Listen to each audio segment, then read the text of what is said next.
começar esse culto desta quarta-feira de Sã Doutrina, falando com o nosso Senhor e invocando a sua santa presença, a fim de que Ele venha receber honras, glórias e louvores e, ao mesmo tempo, venha abençoar o seu povo. Feche seus olhos, baixe a sua fronte, vamos falar com Deus. Ó Senhor, Tu és o Todo-Poderoso, Tu és o Criador dos céus e da terra, Tu és o inigualável, Tu és o incomparável. Não há outro como o Senhor nosso Deus, não há outro Criador, não há outro Deus que com mão poderosa sustentou o seu povo e o sustentará por todo sempre, por toda a eternidade. Tu és o verdadeiro.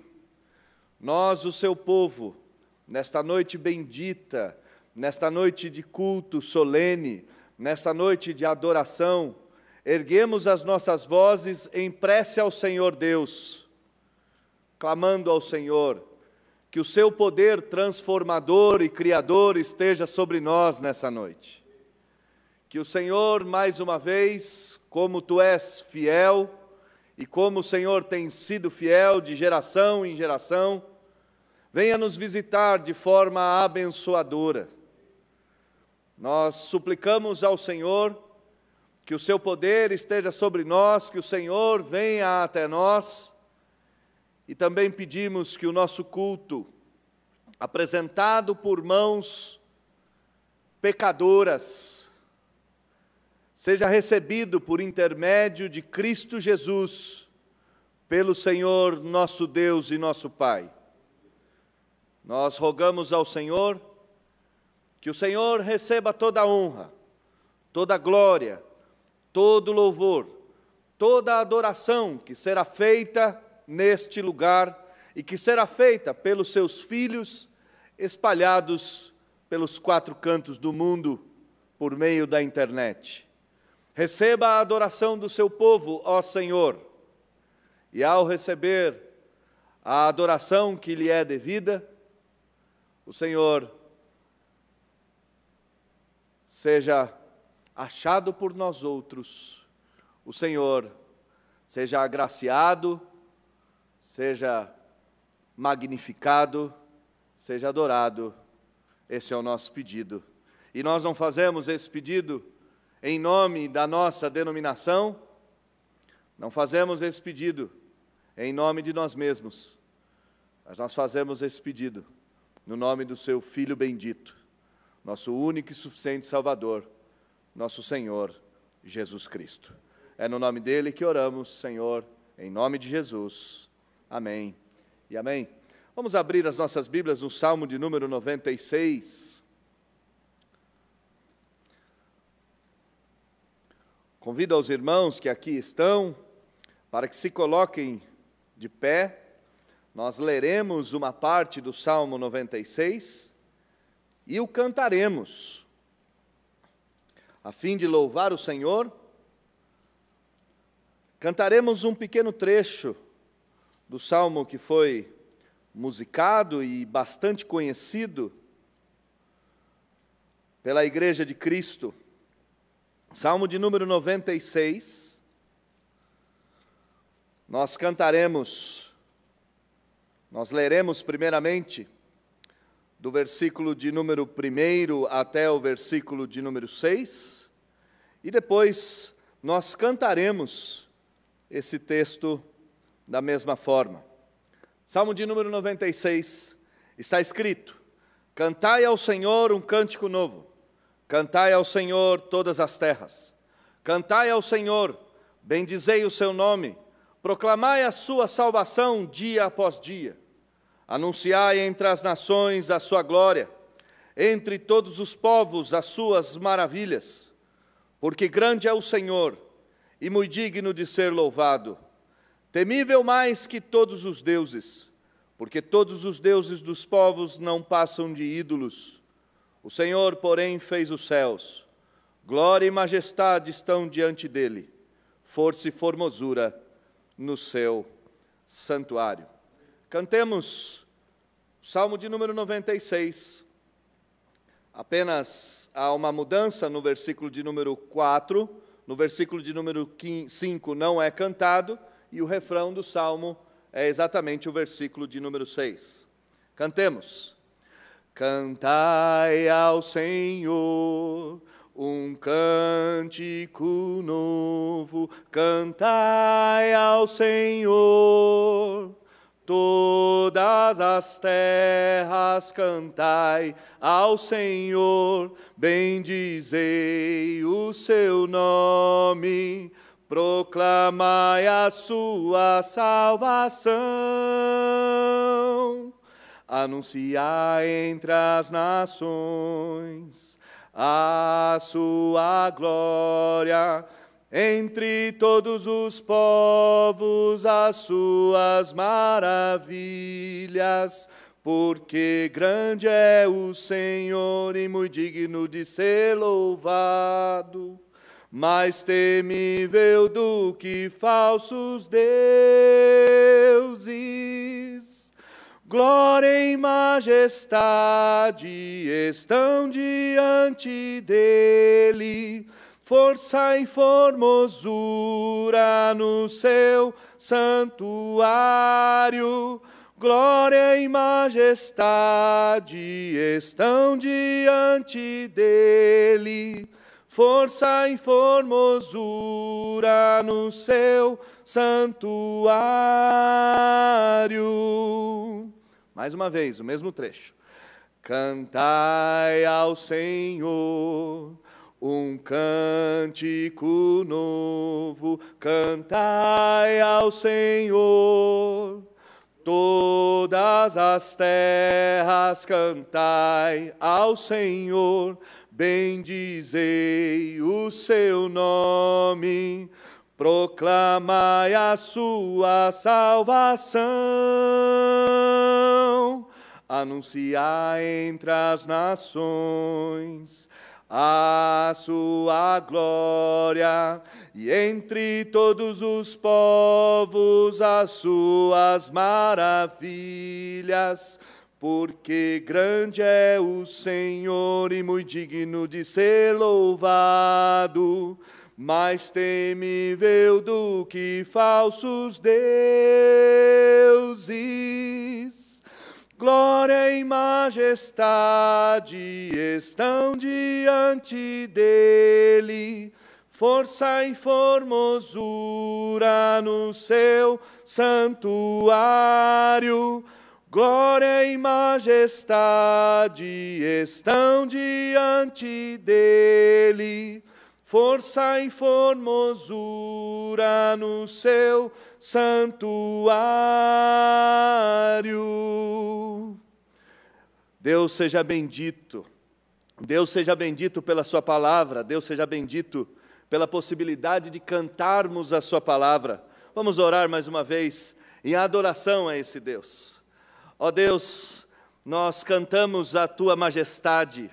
Nós cantamos a beleza da sua santidade, nós cantamos em proclamação a sua salvação, nós cantamos para anunciar entre as nações a sua glória, nós cantamos para proclamar os poderosos feitos do Senhor, nós cantamos a fim de que seu nome seja conhecido e proclamado entre as nações, nós cantamos a ti porque grande é o Senhor, inigualável é o Senhor, muito digno de ser louvado é o Senhor, não há outro que se compare ao Senhor, tu és o único Deus, tu és o Deus inigualável, glória e majestade estão diante do Senhor, todos os dias, durante todo sempre, o Senhor, vestido e revestido de glória, merece todo louvor, merece toda honra, merece toda a adoração. Nós, o seu povo, reunidos nesse lugar, te louvamos, te bendizemos, te louvamos cantando a sua palavra. E não há nada mais maravilhoso do que podermos cantar a sua lei, cantar a sua santa palavra, cantar a sua santa Escritura. Nos ensine cânticos novos, ó Senhor, a fim de que o seu nome, e apenas o seu nome, seja proclamado no nosso meio e receba honra, glórias e louvores. Nós te bendizemos, fazendo isso em nome de Jesus. Amém. Podeis assentar, queridos. Vamos abrir a nossa Bíblia lá na primeira carta do apóstolo João, capítulo 1. Leremos um pequeno trecho da Sagrada Escritura e depois o cantaremos, a fim de gravarmos o texto no nosso coração, mas principalmente em preparo para o momento de oração que nós teremos logo depois da leitura e do cântico. Primeira carta do apóstolo João, capítulo 1, versículo de número 9. Está escrito assim na santa palavra do Senhor: se confessarmos os nossos pecados, Ele é fiel e justo para nos perdoar os pecados e nos purificar de toda injustiça. Vou ler mais uma vez. Se confessarmos os nossos pecados, Ele é fiel e justo para nos perdoar os pecados e nos purificar de toda injustiça. Esse também é um texto que foi musicado e muito fácil de ser cantado, antigo, conhecido da igreja cristã. Não é a minha especialidade, longe disso, o cântico. No entanto, todo ser que respira, diz a Escritura, louve ao Senhor, e não me furtarei de fazê-lo. Cantemos esse versículo de número 9 apenas. Se confessarmos os nossos pecados, Ele é fiel e justo para nos perdoar os pecados e nos purificar de toda injustiça. Mais uma vez. Se confessarmos os nossos pecados, Ele é fiel e justo para nos perdoar os pecados e nos purificar de toda injustiça.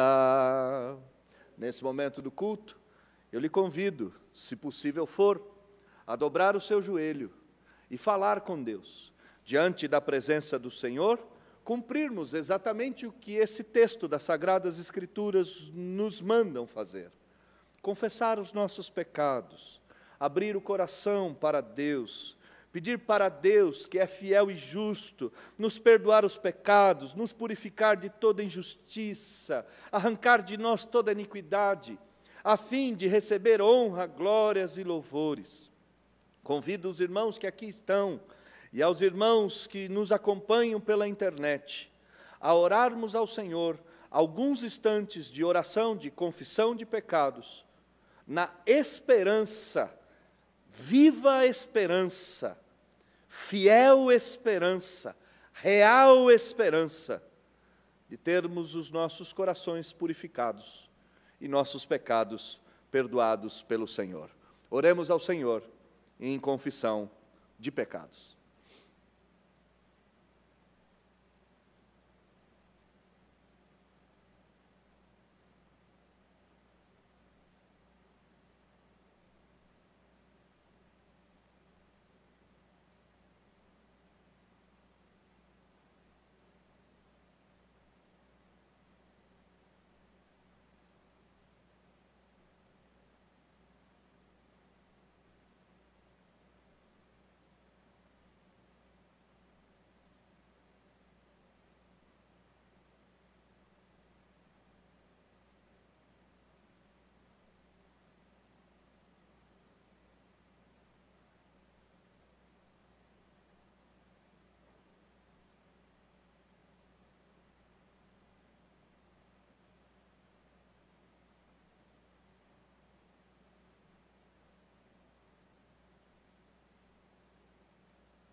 Deus bendito, Pai de amor, nesse lugar, Senhor, separado para o culto cristão,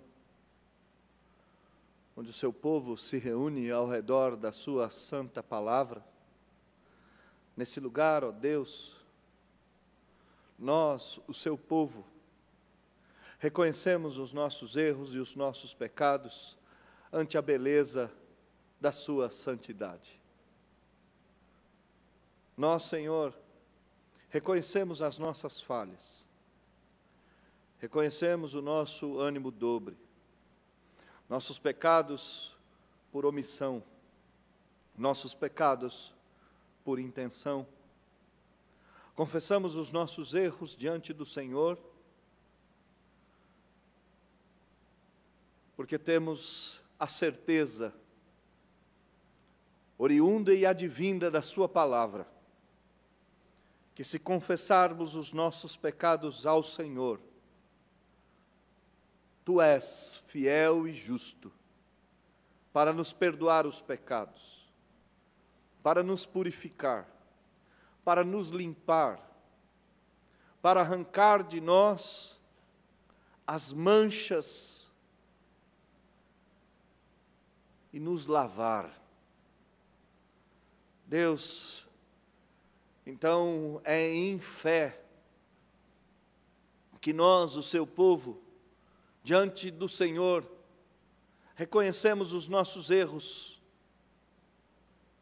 na certeza de recebermos do Senhor o perdão paternal daquele que enviou o seu próprio Filho a fim de nos salvar. Deus, nós oramos ao Senhor, porque só o Senhor poderia limpar a iniquidade, a malignidade e a maldade do nosso coração.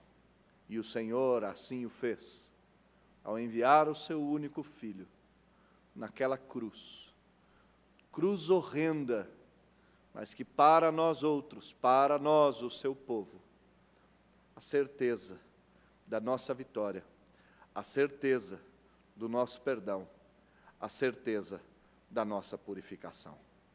Obrigado, Deus, porque temos absoluta certeza que nossos pecados em Cristo Jesus são, estão, foram totalmente, eternamente perdoados. Muito obrigado, Senhor. Nós oramos assim, em nome de Jesus. Amém e amém.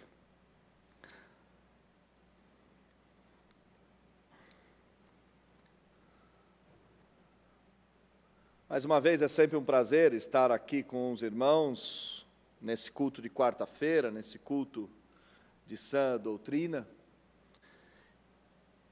E eu gostaria de convidá-los a abrirem as vossas Bíblias no livro aos Hebreus, capítulo 6, versículo de número 13, até o versículo de número 20. Livro aos Hebreus, do 6º capítulo, versículo de número 13, até o versículo de número 20. Todos acharam? Está escrito na santa palavra do Senhor: pois quando Deus fez a promessa a Abraão, visto que não tinha ninguém superior por quem jurar, jurou por si mesmo, dizendo: certamente te abençoarei e te multiplicarei. E assim, depois de esperar com paciência, obteve Abraão a promessa.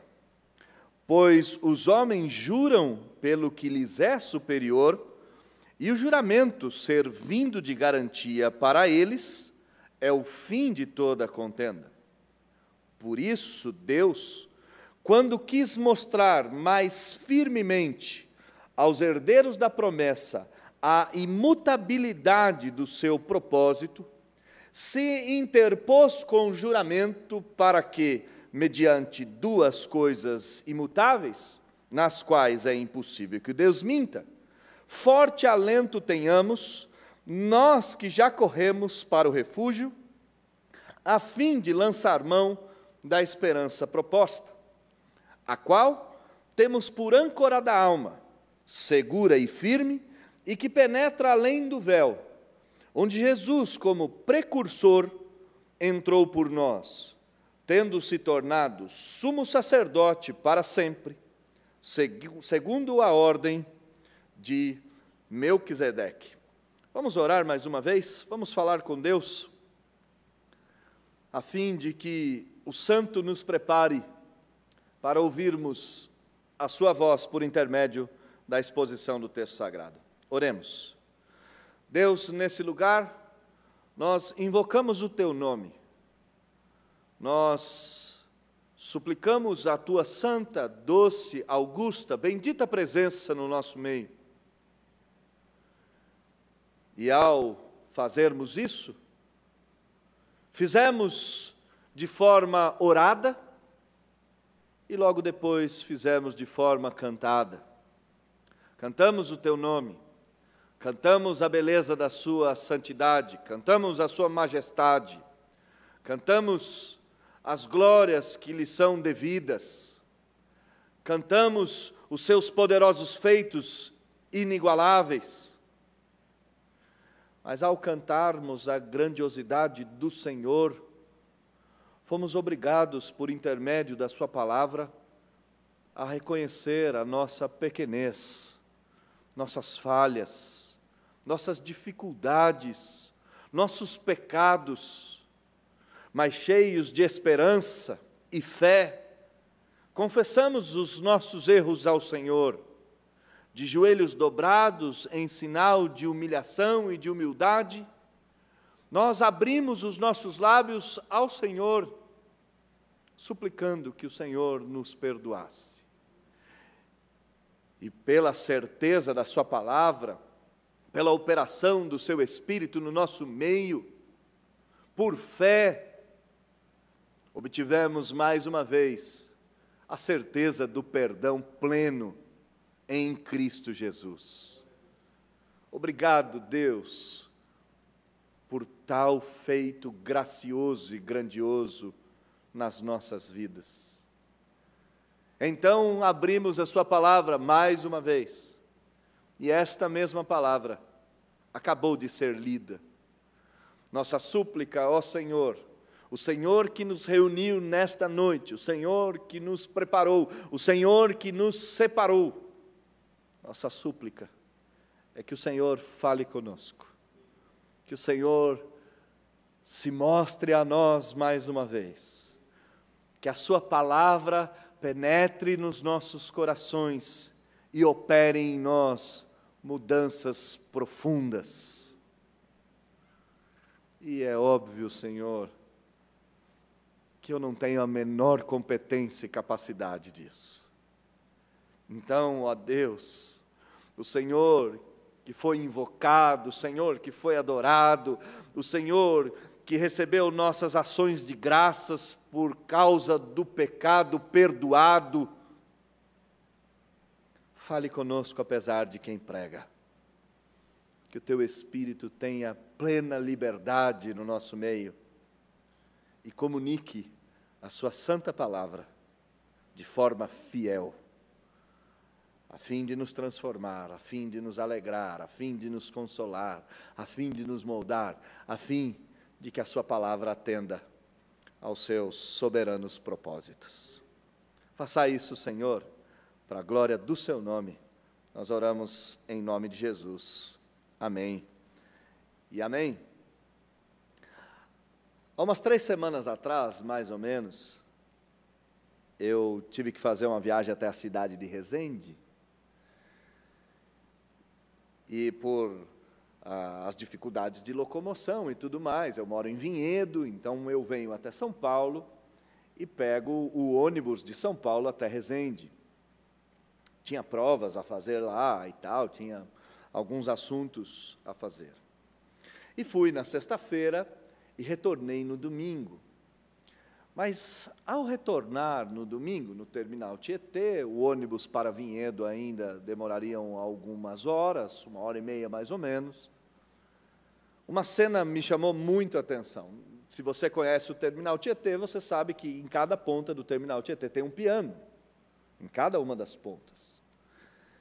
E uma senhora muito bem vestida, uma senhora de idade, uma senhora elegante, sua elegância era discreta, sua postura era bela, porém singela, não era espalhafatosa, uma senhora que provavelmente já beirava os seus 70 anos. Mas o que me chamou mais atenção não fora essa senhora que lá estava, apesar da sua aparência ser demasiadamente bela, singela, doce. Mas o que me chamou a atenção é que aquela senhora, sentada atrás do piano, tocando, que era o que ela estava fazendo, tocava hinos conhecidos do nosso inário. Ela estava tocando Glória e Coroação, hino de número 52, no nosso inário Novo Cântico. Aliás, hino tido como o hino oficial do cristianismo. E óbvio que eu parei, não tinha como eu continuar o meu caminho ali. E eu coloquei a minha mala no canto, perto do elevador, e fiquei assistindo. Foi um hino, outro hino, outro hino. As pessoas passavam em volta, algumas ensaiavam um aplauso, outras sorriam, e aquela senhora permanecia tocando. E eu comecei a pensar como devia, ou como foi a história daquela mulher. Como é que ela chegou até lá? Era um domingo de tarde, aquela mulher estava sentada, tocando hinos ao piano, não para uma plateia gigantesca, não tinha plateia, nem por aplausos, muito menos por dinheiro. E aquela mulher, de forma persistente, louvava ao Senhor. E as rugas, as marcas, me levaram a pensar na história. Infelizmente eu não tenho os detalhes, porque por mais engraçado que possa parecer, a maioria dos pastores são um tanto tímidos, e eu também sou, e eu fiquei com medo de me achegar a ela e ser invasivo, perguntar que igreja a senhora congrega, quantos anos a senhora é crente, como é que foi sua história? E eu acabei ficando nos meus pensamentos com aquela senhora. Provavelmente aquela senhora passou por muitos altos e baixos. Ela não estava lá louvando a Deus sozinha, numa rodoviária, numa grande cidade de São Paulo, porque ela é perfeita, ou porque ela tinha vivido uma vida perfeita. Claro que não. Desse lado de cada queda, não há nenhum homem ou mulher que seja perfeito.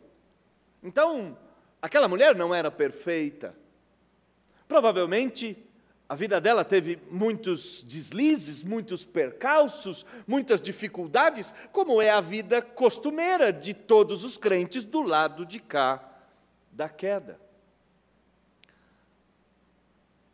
Mas nada que tenha ocorrido na vida daquela mulher foi suficiente para pará-la. Nada do que ocorrera nos longos anos que ela havia vivido foram suficientes para arrancar dela aquele olhar de certeza diante das notas do piano e diante da louvação. A certeza que aquela mulher tinha, a certeza no olhar daquela senhora, talvez fora a intenção do autor aos Hebreus, ao escrever esse trecho das Escrituras aos seus conterrâneos.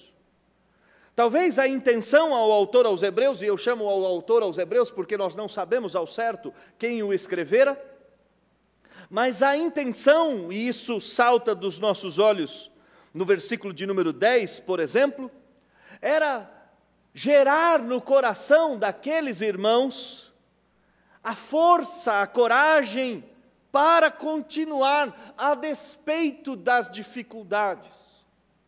No capítulo de número 6, Houve uma dura exortação deste que escreveu o texto, a fim de que os crentes permanecessem no caminho do Senhor, porque se porventura eles o abandonassem, seria como, mais uma vez, estarem crucificando o Filho de Deus. Então, o autor desse livro os encoraja a permanecer, os encoraja a se manterem firmes, os encoraja a continuarem a despeito de todas as dificuldades. E ele fará isso, como eu mencionei aqui no versículo de número 10, mostrando que Deus, de forma fiel, se manterá fiel à sua promessa e fiel ao trabalho desenvolvido pelos seus filhos. Versículo de número 10, olha comigo na sua Bíblia. Deus não é injusto para ficar esquecido do vosso trabalho e do amor que evidenciastes para com o seu nome, pois servistes e ainda servir aos santos. Então comece a juntar as peças do quebra-cabeça. Aquela senhora tocando sozinha com 70, 80 anos na rodoviária, com um olhar de certeza, me levou a pensar como havia sido a vida dela. Ao pensar como havia sido a vida dela, eu me lembrei que Deus é o maior interessado na nossa perseverança. E Deus nos exorta a perseverar, colocando o seu próprio caráter como garantia da nossa perseverança. Deus nos convoca a nos mantermos andando, olhando, perseverando, caminhando de forma corajosa no caminho da fé, porque Ele não é injusto para esquecer do trabalho do seu povo. Ele não é injusto para se esquecer do amor que o seu povo evidenciou pelo seu santo nome. Ele não é injusto para esquecer o serviço que os santos desenvolveram em favor da igreja. O autor aos Hebreus exorta esses irmãos a se manterem fiéis, porque o Deus das Escrituras é o Deus fiel. No capítulo de número 6, do versículo de número 13 em diante, ele retoma esse assunto de forma mais densa e de forma mais pormenorizada. Ele começa a dizer para o povo: perseverem no caminho do Senhor, porque Deus, o próprio Deus, é a garantia de que nós chegaremos num bom caminho, nós chegaremos num bom porto, nós chegaremos num bom destino, nós chegaremos numa boa hospedagem. Olha comigo o versículo de número 13 e versículo de número 14, por favor. O texto nos diz que quando Deus fez a promessa a Abraão, visto que não tinha ninguém superior por quem jurar, jurou por si mesmo, dizendo: certamente te abençoarei e te multiplicarei. O autor aos Hebreus traz à memória deste povo uma cena icônica do próprio passado do povo de Israel. E a cena não poderia ser outra, senão o dia em que Abraão ofereceu o seu único filho em sacrifício ao Senhor. Você conhece a Escritura, você conhece a história. Nós vamos apenas rememorar alguns atos dessa história. Conta-nos a Bíblia que Deus havia convocado a Abraão a sacrificar o seu único filho, e este mesmo já velho arruma a sua comitiva e parte em direção ao monte do sacrifício. Conta-nos a Bíblia que um grupo de homens o acompanhavam, e junto a estes homens estavam todos os utensílios para o sacrifício: a lenha, o cutelo e tudo mais que envolvia esse momento. Em determinado momento da caravana, segue pai e filho em direção ao Monte Moriá. O filho, um tanto inquieto na sua juventude, saindo da adolescência, entrando na juventude, questiona o seu pai sobre a falta do sacrifício em si. O cordeiro não estava lá, O cordeiro não estava junto a esta comitiva. Seu pai, olhando para ele, apenas disse: Deus proverá o sacrifício para si, meu filho. E continuaram. Conta-nos então a Bíblia que o velho Abraão colocou o seu filho no lugar adequado e, preparando-se para imolar o menino, foi interrompido de forma maravilhosa e milagrosa por Deus. O anjo do Senhor o impediu de realizar o sacrifício e disse: agora todos sabem que você teme a Deus. E este cenário fez com que Deus surgisse ao velho Abraão mais uma vez, a fim de abençoar a Abraão. E é exatamente o que o versículo 14 nos diz. O Senhor Deus surge a Abraão nesse cenário e diz: certamente te abençoarei e te multiplicarei. O autor aos Hebreus, então, está convocando aquele povo que, por algum motivo, estava olhando para trás, estava pensando em desanimar, estava pensando em desistir, e diz a esse povo: continuem, não desistam, Deus não é injusto para com vocês, Deus não cometerá injustiça, Ele permanecerá fiel. E a primeira certeza que Deus permanecerá fiel é que Ele mesmo é a garantia da nossa salvação ou da chegada ao nosso destino. Versículo 13 diz que Ele fez a promessa a Abraão porque não tinha ninguém superior por quem jurar. Deus então jura por si mesmo. Deus então jura pela sua própria pessoa, e ao aparecer para Abraão, Ele garante que abençoaria a Abraão, e que o multiplicaria, e que faria de Abraão uma grande nação.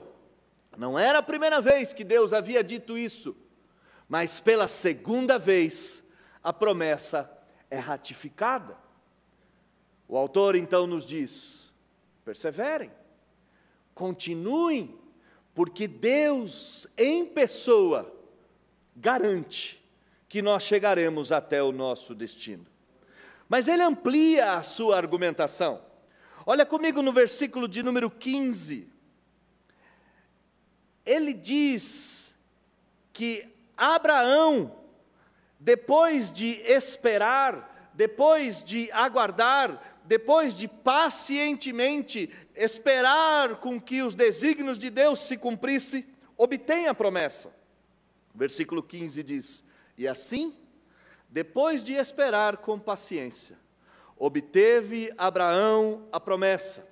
Abraão obteve a promessa por confiar em Deus, que não é injusto para se esquecer do trabalho do seu povo, e confiar nas próprias garantias que Deus estava colocando em jogo. O que Deus está fazendo aqui é colocando garantias de que o povo dele chegará até o seu destino. Abraão confia nas garantias postas pelo próprio Deus. Abraão não gera as próprias garantias, Abraão não coloca as condições para caminhar, ele simplesmente aguarda, simplesmente confia, simplesmente acredita que Deus era suficientemente grande para cumprir com as próprias garantias que ele deu. Abraão aqui, esperando com paciência, confia que a garantia de Deus é tamanha, que a garantia de Deus é tão grande, que não é necessário nenhum outro tipo de garantia de que nós chegaremos até a nossa jornada. Mas essa garantia que Abraão teve, não é uma garantia exclusiva do patriarca da fé, não é uma garantia exclusiva a este velho homem. Mas o versículo de número 16 e 17 diz que essa é uma garantia que os hebreus poderiam confiar, e por que não dizer que eu e você podemos confiar. Versículo de número 16 e versículo de número 17, olha comigo na sua Bíblia. Pois os homens juram pelo que lhes é superior, e o juramento, servindo de garantia para eles, é o fim de toda contenda. Por isto, Deus, quando quis mostrar mais firmemente aos herdeiros da promessa a imutabilidade do seu propósito, se interpôs com juramento. O autor aos Hebreus está dizendo para esse povo: não desistam, continuem. Deus é fiel para vos manter no caminho. Deus coloca como garantia o seu próprio nome. Deus coloca como garantia a sua própria existência, de que Ele vos levará até o vosso destino. Vejam o caso de Abraão. Abraão chegou até o seu destino porque confiou com paciência e esperou com coragem em Deus e nas garantias que Deus havia dado. Então ele nos diz que os homens podem confiar nessas mesmas garantias. E a pergunta para nós é: qual é essa garantia que o Senhor está dizendo tantas vezes? O Senhor já repetiu a palavra garantia tantas vezes, mas eu ainda não consegui entender. Versículo de número 16, o autor começa a nos explicar que garantia é essa. Ele diz que os homens costumam jurar por aquilo que lhes é superior. Essa é uma tradição antiga de povos semitas. Os povos semitas, quando tinham que se comprometer com algum tipo de juramento, quando tinham que empenhar alguma coisa, dar alguma coisa como garantia, juravam por alguém superior a eles. Nunca o maior juraria pelo menor.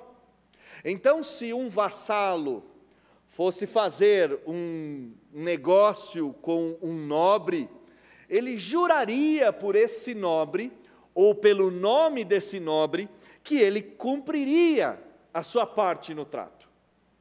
A garantia era o juramento do mais fraco em nome do maior.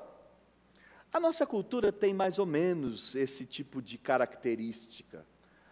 Não é muito comum no meio evangélico, mas na cultura brasileira é comum as pessoas jurarem pelo nome dos seus pais, as pessoas jurarem pelos seus antepassados mortinhos da Silva, as pessoas jurarem pelo bom nome da sua família, e isto nada mais é do que um eco dessa tradição semita que chegou até os nossos dias.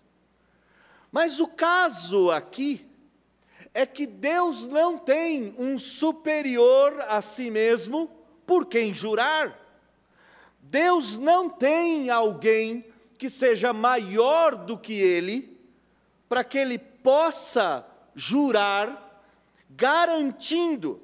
Então o texto nos diz que Ele, querendo mostrar o seu propósito, a imutabilidade do seu compromisso, Ele querendo mostrar que Ele não mudaria de ideia no meio do caminho, porque Ele não é injusto para se esquecer do trabalho dos crentes, porque Ele não é injusto para se esquecer do amor dos crentes, porque Ele não é injusto para se esquecer do trabalho dos crentes.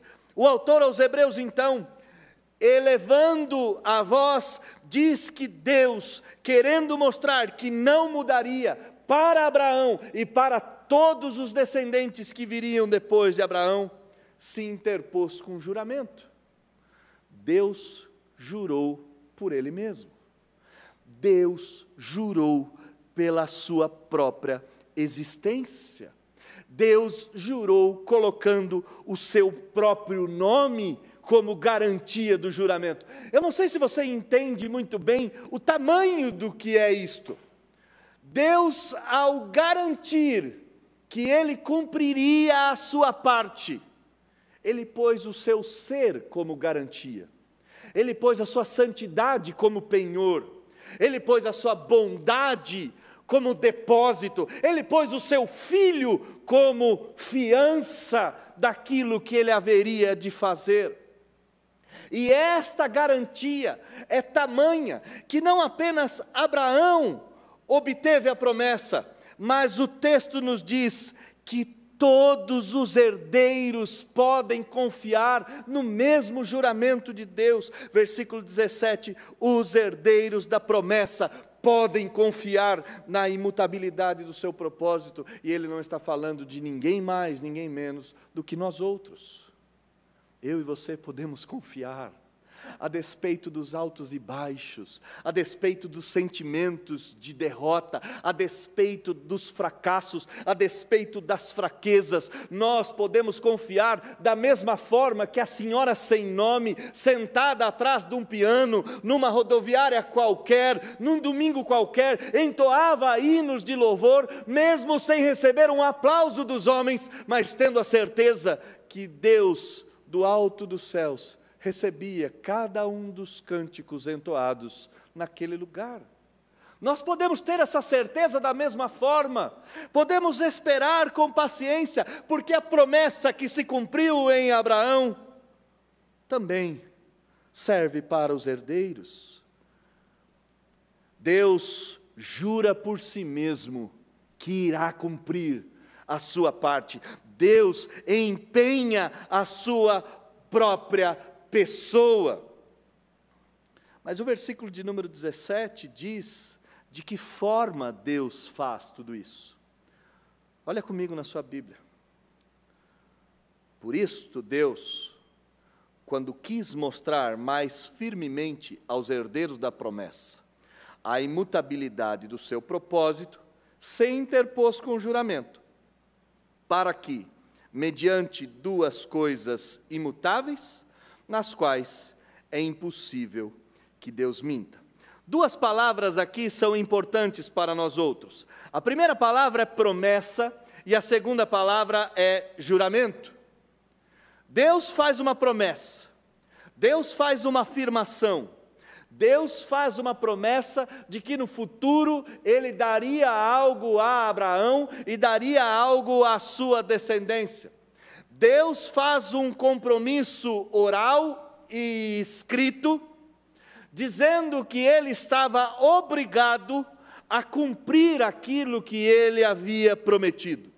Mas o texto diz que Ele faz uma promessa e a interpõe com juramento. Deus promete e chancela a promessa, jurando. E o que Ele diz? Ele diz de forma solene, Ele diz invocando o seu próprio nome, Ele diz penhorando o seu valor moral, Ele diz colocando como garantia de forma pública o seu ser, que Ele haveria de cumprir. E o que foi que Deus prometeu? Deus prometeu a promessa da posteridade para o seu povo. O povo de Deus seria maior ou cresceria como as areias da praia ou como as estrelas do céu. Deus jura por Ele mesmo, coloca o seu nome como juramento. Deus compromete a sua própria pessoa, Deus compromete o seu próprio ser, empenha a sua realidade de forma com que pelas essas duas coisas Deus não possa mentir. O autor aos Hebreus está dizendo: por que vocês querem desistir? Por que vocês querem parar? Deus não muda, Deus nunca mudará, e a promessa que Ele fez a Abraão com juramento, empenhando o seu próprio nome, serve para vocês.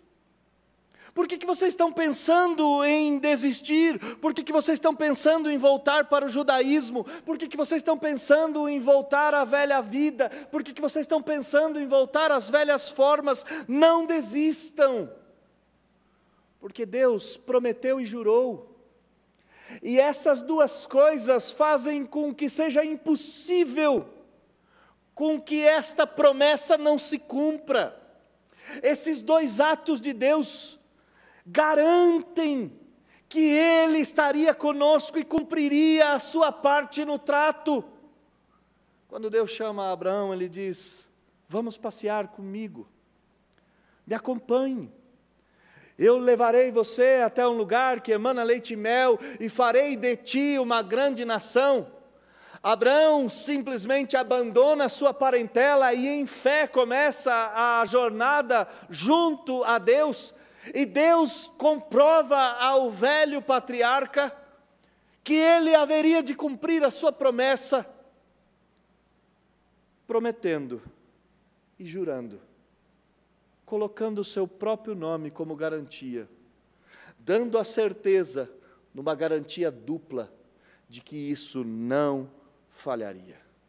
Como eu e você então devemos viver? Como eu e você então devemos responder? Como eu e você então devemos agir mediante a certeza de que Deus prometeu algo e esta promessa irá se cumprir? A continuidade do texto nos diz, olha comigo na sua Bíblia, versículo de número 18: forte alento tenhamos nós, que já corremos para o refúgio, a fim de lançar mão da esperança proposta. Tenham ânimo, é o que o autor aos Hebreus está nos dizendo.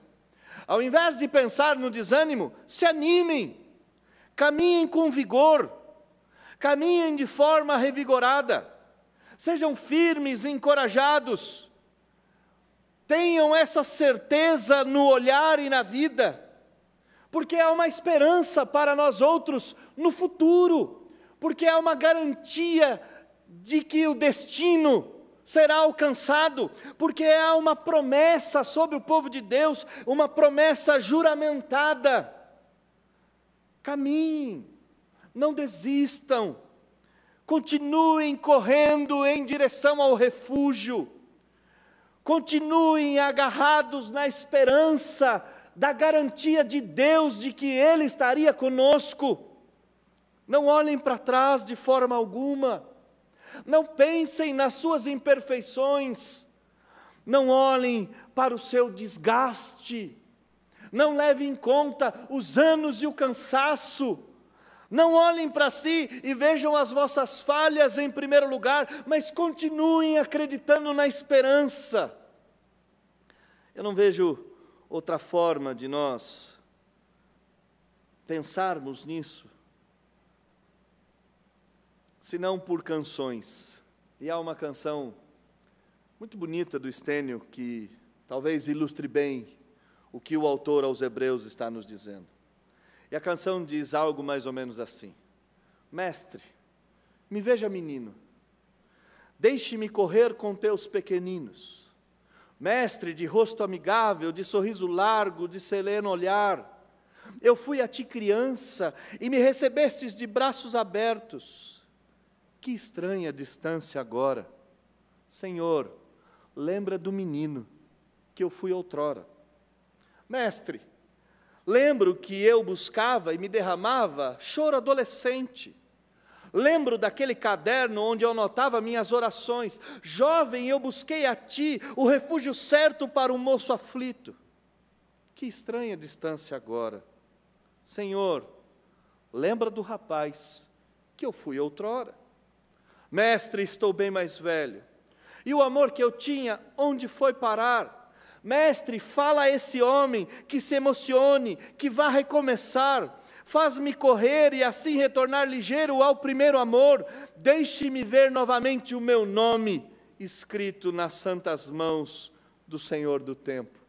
Eu não sei se Estênio estava pensando nesse texto, mas quando Deus jura por Ele mesmo, promete e juramenta, Ele está dizendo que o nosso nome pertence a Ele e que essa promessa irá se cumprir. Estênio na canção diz: me faz lembrar de que o meu nome está em ti. Me faz lembrar de que o Senhor do tempo tem escrito nas suas santas mãos o meu nome. Me deixe ver que o Senhor jurou que me salvaria e que me abençoaria e que o Senhor não falharia nessa promessa. Caminhem, voltem a ver a promessa de Deus dizendo que nenhum daqueles que foram dados ao Senhor Jesus se perdeu. Voltem a enxergar que Deus empenhou a sua própria vida na certeza de nos salvar. Voltem a ver que Deus tem o nome dos seus eleitos fechados na sua mão. E pôs como garantia a sua própria pessoa. E pôs como certeza o seu próprio ser. Talvez o autor aos Hebreus entendesse muito bem como é difícil para o nosso coração acreditar nessas coisas e descansar nessas coisas. Então ele simplesmente lança duas imagens finais, para que os homens consigam enxergar que a certeza da nossa salvação está garantida pela imutabilidade de Deus. Ele vai nos dar duas ilustrações, olha comigo o versículo de número 19 e versículo de número 20. Ele diz: a qual temos por âncora da alma, segura e firme, e que penetra além do véu, onde Jesus, como precursor, entrou por nós, tendo se tornado sumo sacerdote para sempre, segundo a ordem de Melquisedeque. As primeiras figuras que ele vai trazer é o porto, a corda, a âncora e o precursor. Figuras muito conhecidas de povos que viviam ao redor do mar Mediterrâneo. A primeira ideia é a do porto. O texto nos diz que há um lugar onde nós estamos ancorados, há um lugar onde nós estamos alicerçados, há um lugar onde nós estamos atados. Ele nos diz que há cordas que nos amarram até a esse porto. E diz que nesse porto nós estamos ancorados de forma segura e de forma firme. Esta promessa de que Deus fez e a interpôs com juramento. A ilustração do autor aos Hebreus é de um barco que está fixo no porto, cujas amarras são tão duras e tão firmes, que mesmo que tempestades venham a bater sobre esse barco, ele jamais se perderia. Ele está ancorado, ele está alicerçado, ele está amarrado, ele está preso de forma segura e firme. Mas a mesma figura portuária também nos trará a figura do precursor. Aquele que nos levou até o porto não é nada mais, nada menos do que o Filho de Deus. Aquele que nos amarra no porto, aquele que nos prende no porto, aquele que nos garante no porto, é o nosso precursor, Jesus Cristo. E a figura do precursor aqui, em Santos você tem alguma coisa meio parecida na entrada do porto, né? Aliás, todas as cidades portuárias você tem esse tipo de figura. O precursor era aquele que conhecia os caminhos, o precursor era aquele que conhecia a profundidade das águas, que conhecia exatamente a largura do porto. O precursor era aquele que ia na frente, arrastando o barco que estava atrás, a fim de prendê-lo para que ele jamais se soltasse. Não pensem em desistir, diz o autor aos Hebreus. Não pensem em desistir, porque a garantia de que vai dar tudo certo foi o próprio Deus quem lançou. Ele prometeu e ele juramentou. Ele fez isso com Abraão e deu tudo certo. Ele fez isso também com nós outros. Vai dar tudo certo. A única coisa que vocês devem se manter é fiéis. Continue caminhando. Lembrem-se que vocês estão amarrados num porto. Lembrem-se que vocês estão presos num lugar seguro. E lembrem-se que quem prendeu vocês lá não foram os feitos de vocês. Quem prendeu vocês lá foi Jesus Cristo, o precursor, aquele que veio antes de vocês e arrastando vocês até o porto, os amarrou de forma segura. Quem soltará os nós feitos pelo amor do Filho de Deus? Quem soltará o nosso barco da certeza da salvação, garantida pela promessa de Deus, que não pode mentir e que é imutável? Quem? nos separará do amor de Deus em Cristo Jesus? Ele nos diz: confie nas cordas de amor que lhe prendem. Confiem na âncora segura que alicerça a vossa alma. Confiem no porto em que vocês estão, mas confiem no precursor. Confiem naquele que vos levou até lá, naquele que vos amarrou, naquele que vos garantiu um lugar seguro. Mas há um outro conjunto de imagens aqui. E esse outro conjunto envolve o véu, o sumo sacerdote e Melquisedeque. Ele então nos diz que esse precursor não apenas nos colocou no porto seguro, mas ele entrou por nós em outro lugar. Ele entrou por nós numa realidade além do véu. Ele entrou por nós numa realidade superior. Ele não só garantiu que nós estaríamos seguros aqui, mas Ele garantiu numa outra realidade a nossa entrada futura. Jesus, como sumo sacerdote, entrou por nós além do véu, na presença de Deus Todo-Poderoso. Não apenas garantiu a nossa estadia na terra, mas garantiu a nossa estadia no céu. E lá no céu, o nosso precursor, Cristo Jesus o Senhor, intercede por nós outros, vivendo todos os dias, a fim de se apresentar ao Pai em favor de pecadores como nós. Lá Ele está, como sumo sacerdote e como sacrifício perfeito. Lá Ele está, não um sacerdote da tribo de Levi, não um sacerdócio temporário, não um sacerdócio passageiro, não um sacerdócio ordenado pela hereditariedade, mas Ele está lá segundo uma nova ordem. Ele está lá segundo a ordem de Melquisedeque. Ele está lá segundo uma ordem real e sacerdotal. No céu Ele está como rei e ao mesmo tempo como sacerdote a interceder por nós outros. Por que desistir? Diz o autor aos Hebreus. Por que um olhar de incerteza? E aí eu volto na minha senhora sem nome mais uma vez. Pouco importa como aquela senhora viveu, pouco importa o que foi o passado dela. Eu não sei, nunca saberei. Talvez o rosto dela me venha num vulto no dia em que no céu nos encontrarmos, talvez.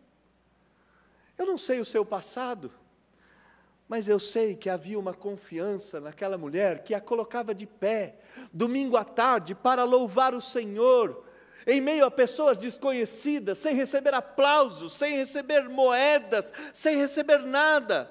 Ela estava lá. E o que a colocava de pé? Talvez, mais uma vez nas palavras de Estênio, nós entendamos o que colocava aquela mulher de pé. Estênio, numa das canções, na minha opinião, mais belas que esse irmão trouxe para o cancioneiro cristão, e ele diz: é essa confiança que me põe de pé. Palavra proclamada em meio à indizível dor, está consumado. Me agarro a esse brado e vejo o sorriso de Deus sobre mim. Cordeiro imaculado que se ofereceu, com o preço do seu sangue conquistou a minha paz, e tudo isso me basta. Porque de pé como filho, eu recebo o beijo e a bênção de Deus. Por isso eu tenho esse olhar de certeza, por isso eu caminho sem pressa, por isso eu renasço das cinzas, por isso eu guardei um sorriso para o fim, por isso eu canto e carrego bandeiras, por isso eu toco viola e tambores, por isso eu vivo tranquilo e confio, por Cristo, porque Cristo fez, pelo que Cristo conquistou. Irmãos queridos, pouco importa como você está vivendo, pouco importa o que você está passando, pouco importa os altos e baixos da sua vida cristã, pouco importam essas coisas. Essas coisas são comuns e normais para pessoas que vivem do lado de cada queda. Isso é comum a nós outros. O que é incomum à maioria dos homens, mas é comum aos eleitos de Deus, é que os eleitos têm uma promessa sobre si. Uma promessa de que vai dar tudo certo. Uma promessa que está interposta com juramento, que está empenhada pelo ser de Deus, uma promessa de que não pode falhar e não vai falhar, porque não falhou até aqui e não falhará. Essa promessa é a garantia. Aquele que nos prometeu, enviou o seu Filho para ir adiante de nós, e o seu Filho, depois de nos amarrar com cordas de amor, subiu aos céus e lá está nos representando. Essa promessa não vai falhar. Como nós devemos viver? Prossigam. Tenham um olhar de certeza. Tenham a certeza da Senhora Sem Nome. Tenham a certeza da canção de Estênio. Tenham a certeza de que o sorriso de Deus está sobre você.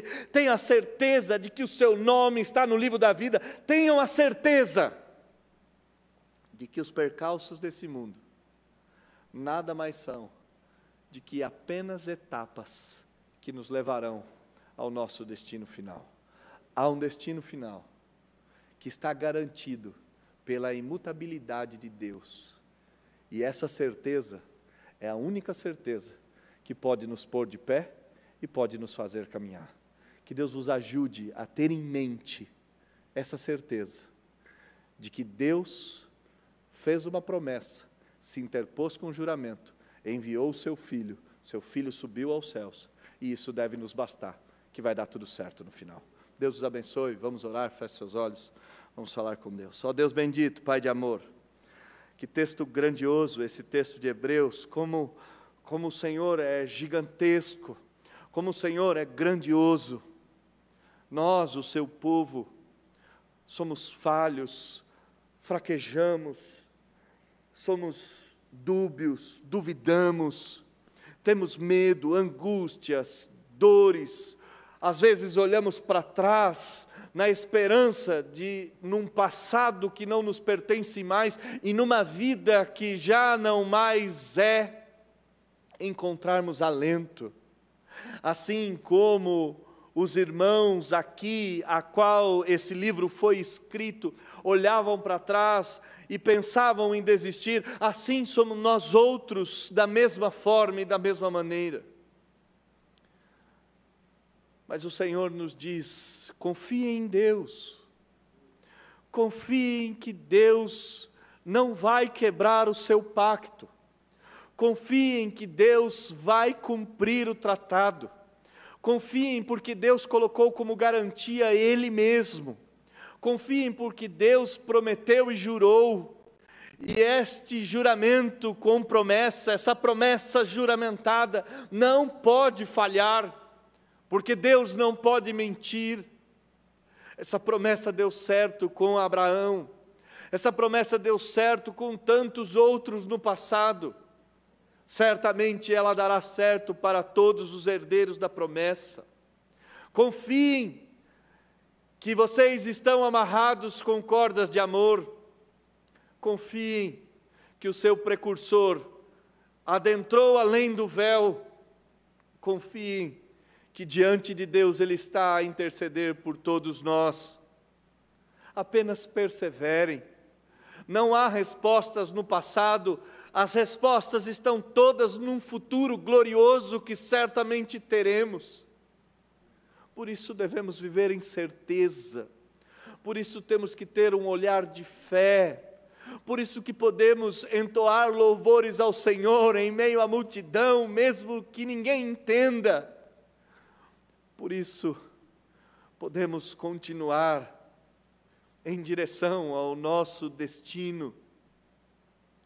Ó Deus, ajude-me e ajude aos meus irmãos a confiarem na garantia que Deus mesmo nos deu, que abençoaria o seu povo, que multiplicaria o seu povo, que salvaria o seu povo e que não desistiria do seu povo. Nos ajude, Deus, a confiar na sua imutabilidade, a confiar no Deus que não muda, a confiar no Deus que não pode mentir. Nós te pedimos isso, em nome de Jesus, tendo absoluta certeza de que o Senhor é completamente capaz de gerar nos nossos corações essa certeza que nos fará ficar de pé, que nos fará caminhar, que não permitirá com que nem eu e nem meus irmãos desistamos no meio do caminho. Nós confiamos nisso, Senhor. Oramos em nome de Jesus. Amém e amém. Vamos nos colocar de pé, irmãos queridos, a fim de nós recebermos a bênção do Senhor. Lembrando que as programações da Igreja Presbiteriana de Pinheiros se mantêm. Você que não possui uma igreja evangélica, esta pode ser a igreja em que você irá congregar, aprender mais de Cristo, viver em comunhão com o corpo de Cristo. Esta é uma boa igreja para nos tornarmos membros. E se porventura alguns de vocês passarem por Vinhedo, estaremos lá de portas abertas aos irmãos. Recebamos a bênção. Agora, irmãos queridos, que a graça do nosso Senhor e Salvador Jesus Cristo, que o grande amor de Deus o Pai, que nos prometeu e interpôs com juramento a sua promessa, e as consolações eternas do Espírito Santo, estejam sobre todos vocês, não apenas hoje, como amanhã, e por todo sempre. Amém e amém.